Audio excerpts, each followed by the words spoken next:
Hello, cruel world. I am your host for A Psych for Sore Minds. My name is Dr. 𝐏𝐬𝐲𝐡 𝐅𝐨𝐫. I'm a consultant forensic psychiatrist and I live and work in London. I assess mentally disordered offenders so you don't have to. So I've been asked a couple of times on Twitter to describe the difference between a narcissist and a psychopath, and that is exactly what I'm going to do for you on this video. I've actually done a series recently on psychopaths on A Psych for Sore Minds, which comes in 3 parts, so you should definitely check it out.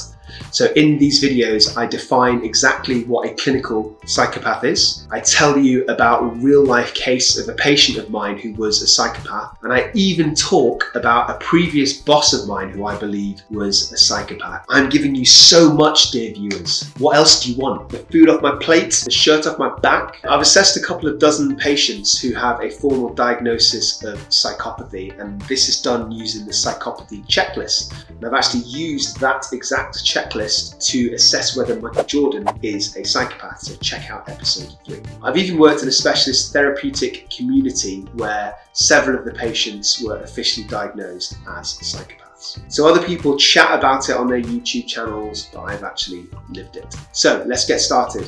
So narcissistic means loving yourself, and it comes from Greek mythology. So Narcissus was a hunter who fell in love with his own reflection in a pond. Although I've seen pictures of the dude, and let's just say that don't impress me much. Also, in the pictures that I've seen, he's clean shaven, which means that he's definitely seen his own reflection recently to have shaved, so why suddenly fall in love with him? Anyway, in this comparison, I'm not just talking about plain old bog standard narcissism, I'm actually talking about narcissistic personality disorder. Now, I've done a whole episode on personality disorders previously, so check it out. But very briefly, a personality disorder is when your personality is so flawed that it actually affects your functioning. And this was the case with narcissists. So it affects the way that you think, you feel, and that you behave, so you can't function. So in Narcissis's case, he stared at his own reflection for so long that he eventually turned into gold, and a flower grew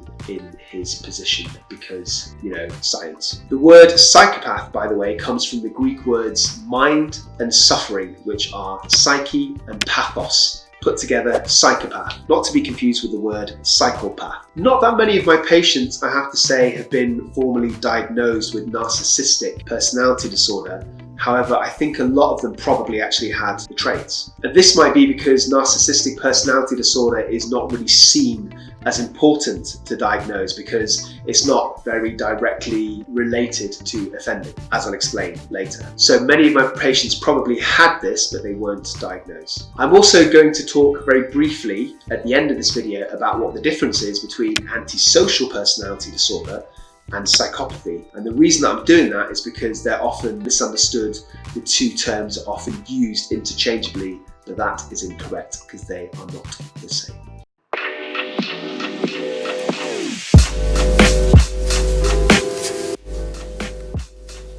Before I do that, I'm going to welcome you to this channel. Welcome to A Psych for Sore Minds. So I'm your host, Dr. 𝐏𝐬𝐲𝐡 𝐅𝐨𝐫. I'm a consultant forensic psychiatrist and I assess and rehabilitate mentally disordered offenders. And I do this in prisons, I do it in courts, and I do it in secure psychiatric units. And I also act as an expert witness to advise judges in criminal courts across the whole of the UK. So this channel, A Psych for Sore Minds, dissects a massive range of mental health topics, some related to offending and violence, and some completely unrelated, just about mental health. So what I'm saying is there's something for everybody on this channel.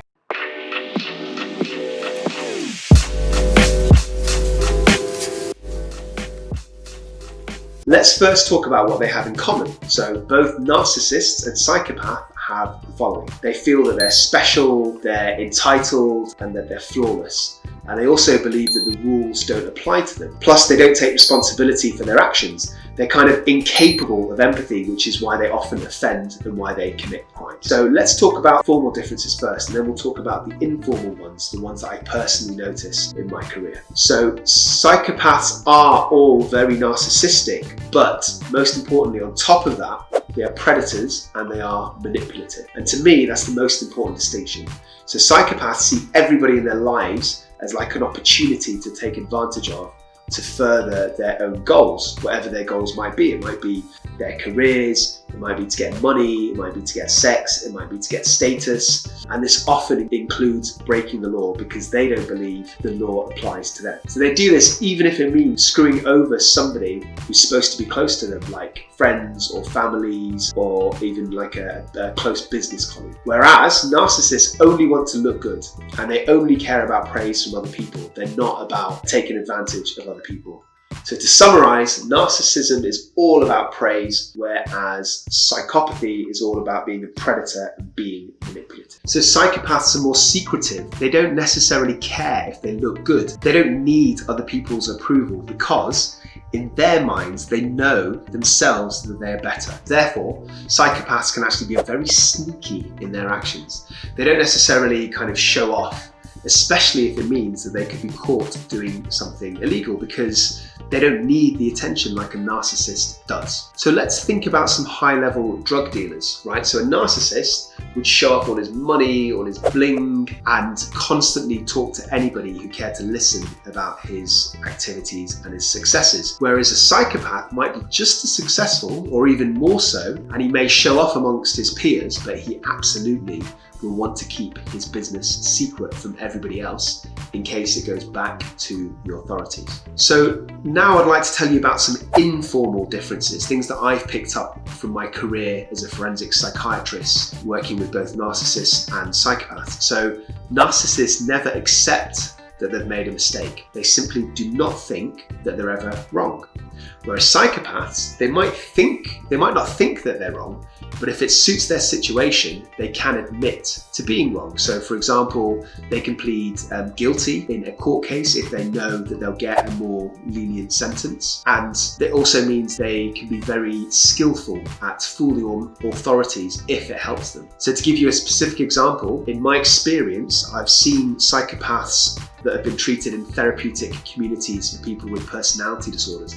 I've seen them pretend to change and engage really well with their therapy. And in fact, I specifically talk about a real life case of mine, Mr. P, in episode 2 of my psychopath series, so go check it out. So he led along the mental health team, including me, and then he eventually escaped. So a narcissist will never admit to making a mistake, whereas a psychopath might if it helps, but they'll never learn from their mistakes, even though they might actually pretend to. The other thing I've noticed from my own personal experience is that a narcissist will never apologize because in their heads, they don't believe they've ever done wrong. Whereas a psychopath might apologize if it benefits them. For example, if it means that their partner forgives them because they once again was caught cheating and it gives them a second chance. You'll notice that I use the word he often. That's because there are more men than women that are psychopaths, just like there are more antisocial men and more males in prisons. Also, some studies show, just as a side note, that women psychopaths use different techniques. So a woman psychopath is more likely to flirt,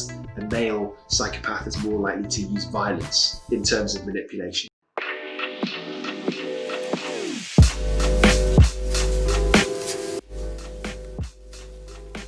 Okay, next I'd like to talk about the difference between antisocial personality disorder and psychopathy. So I've previously done an episode on A Psych for Sore Minds on antisocial personality disorder as well as other personality disorders, so you should go and check that out. There is a massive overlap. So what do they have in common? Well, for both antisocial personality disorder and psychopathy, they're impulsive, they're irresponsible, and they're aggressive. And they also both act in an antisocial manner, which often involves crime. But a psychopath is all of those things plus more. It's like antisocial personality disorder, the deluxe edition. So psychopaths also have a callous indifference. So they tend to be more charming than antisocial people, and they lie more, they manipulate more, and they have a shallow affect, which means that they don't really feel any emotions very deeply. They also have no empathy towards anybody. So somebody with an antisocial personality disorder might not have empathy towards their victims, but they will have empathy towards other people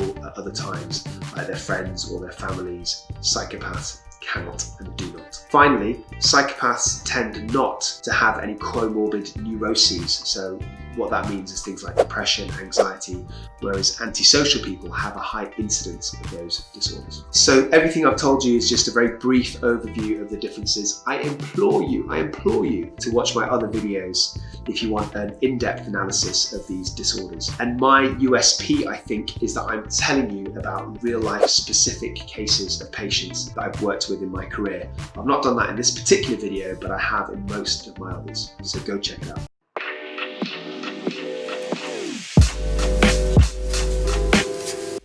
So I'm going to tell you about what's coming up soon on A Psych for Sore Minds. Before I do that, I'm excited to share some news with you guys, which is this. I'm going to be a speaker at CrimeCon 21, which is going to be in June 2021 in London. So it's a massive convention, it's huge in the States, and it's coming to the UK. There's loads of expert speakers, from law enforcement officers to reporters to YouTubers to podcast and bloggers that specialise in true crime. I myself will be doing a really interesting talk on it. Some details of that somewhere on my channel, check it out. But if you really are a true crime enthusiast, you absolutely cannot miss out on this event. Check the link in the description below to get your ticket, and you can use a code from me.